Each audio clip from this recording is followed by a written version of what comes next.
paper was discovered by China in 3rd century, early 4th century, traveled to Arabian country via Silk Route, and it was named as Kagaz. And further is traveled to European country, then it was known as paper. It came around actually at the time Al-Baruni, or sometime actually by that time in India. That was 12th century in fact. So by that time paper came to India. So how these scriptures were written? So early Dayanand Saraswati was claiming about infallibility of Vedas and all holy scriptures. What inhuman laws of the Hindu system and their institutions have established. We everybody are suffering still till now. In the cities might be lesser actually because of education we are getting and job we are getting out of reservations. We have to be highly educated. We have to develop yourself as a scholar. We have to expand your sphere of thinking, not to be limited with the books or confined to the laws what we are presently facing in fact.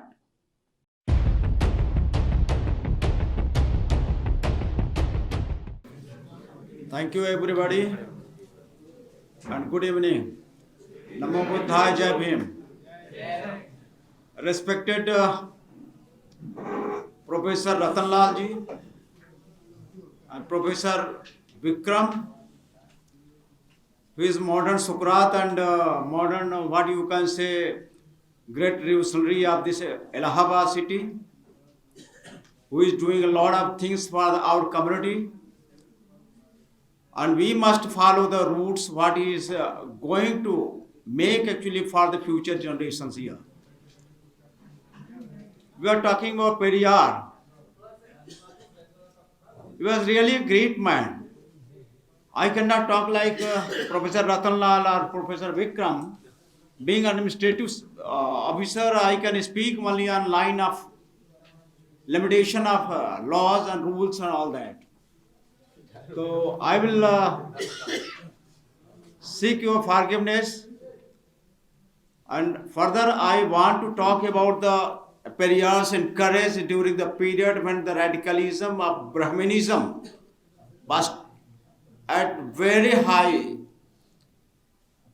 and beyond Brahmanism nobody was able to think anything else.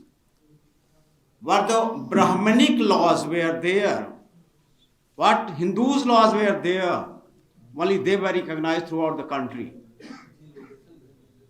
It was the Periyar only who was trying to break the entire system of, entire institutions of Hindu laws and what they have established actually throughout the country. He has set his own agendas actually. What the beautiful agenda he has set actually for the future generation or for the current period of that revolution period, where growth of knowledge, education, then he has said that we have to go for equality, equity, development of industry, work, and finally abolition of poverty and untouchability. We everybody know that how much we have been punished actually because Brahmanic law, and some leaders, some crusaders we have got from very early period like Jyotiba Phule, who was waved the path of success of the story of non-Brahmanic people. Even later on, Periyar as well as Baba Sahib Ambedkar had followed the similar path actually what the Jyotiba Phule has set up. The society has to unite actually. We have to educate highly in fact. What Professor Ratala was telling about this thing, that we have to be highly educated. We have to develop yourself as a scholar. We have to expand your sphere of thinking, not to be limited with the books or confined to the laws what we are presently facing in fact. There are many issues actually in our society. Poverty is a one thing. Secondly, what inhuman laws of the Hindu system and their institutions have established. Everybody are suffering still till now. In the cities might be lesser actually because of education we are getting and job we are getting out of reservations. But what the Periyar and Dr. Ambedkar had fought for was not this limited gain in fact. They had fought for much higher ambitions actually to be achieved, which we have still failed. So that's why Baba Sahib Ambedkar was saying that he has not failed because of anybody else, but because of educated people actually. Because we have got the education only for securing job, as Professor Ratana was commenting on this issue, we are really trying for the job actually, but that is also very necessary for our community. Because poverty-ridden people cannot think even beyond their poverty and bread. So we have to secure first our job by any means, by developing yourself as entrepreneur, as industrialist, or anything actually out of which you can earn honestly actually, not dishonestly. So you have to have earned something for livelihood actually. Since we are well off now, so we will naturally call for that, yes, you go for first developing scholarship mentality. That is not suffice actually. Basic root has to be made stronger actually to stand on that platform.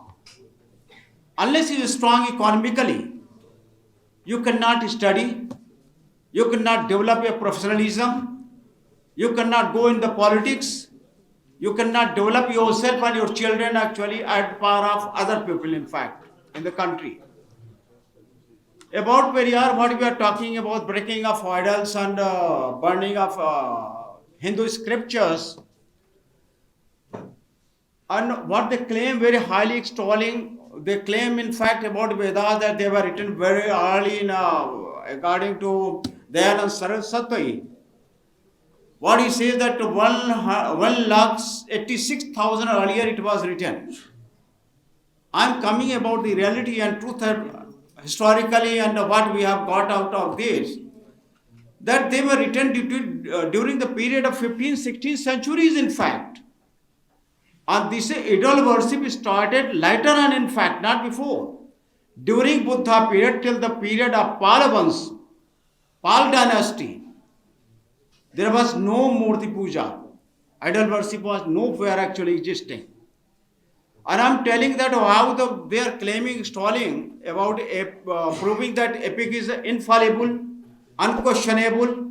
That is wrong actually, but they are imposing this image that they are written by God. That is wrong claim actually they are making. I am asking only 2-3 questions, that how can you write out what materials are required for writing anything. You require basic thing, paper, you require a language, and you require a script. 3 things are most important to write anything on paper. On these epics, Hindu epics, scriptures are available in books, not on the stone actually. No stone inscribed archaeological evidence so far have been discovered actually in the world, in the country itself. So first thing I am telling you, paper. Paper was discovered actually in 3rd century or 4th century, in the early 4th century in China, which was known as ZHI. So this paper was discovered by China in 3rd century, early 4th century, traveled to Arabian country via Silk Route, and it was named as Kagaz.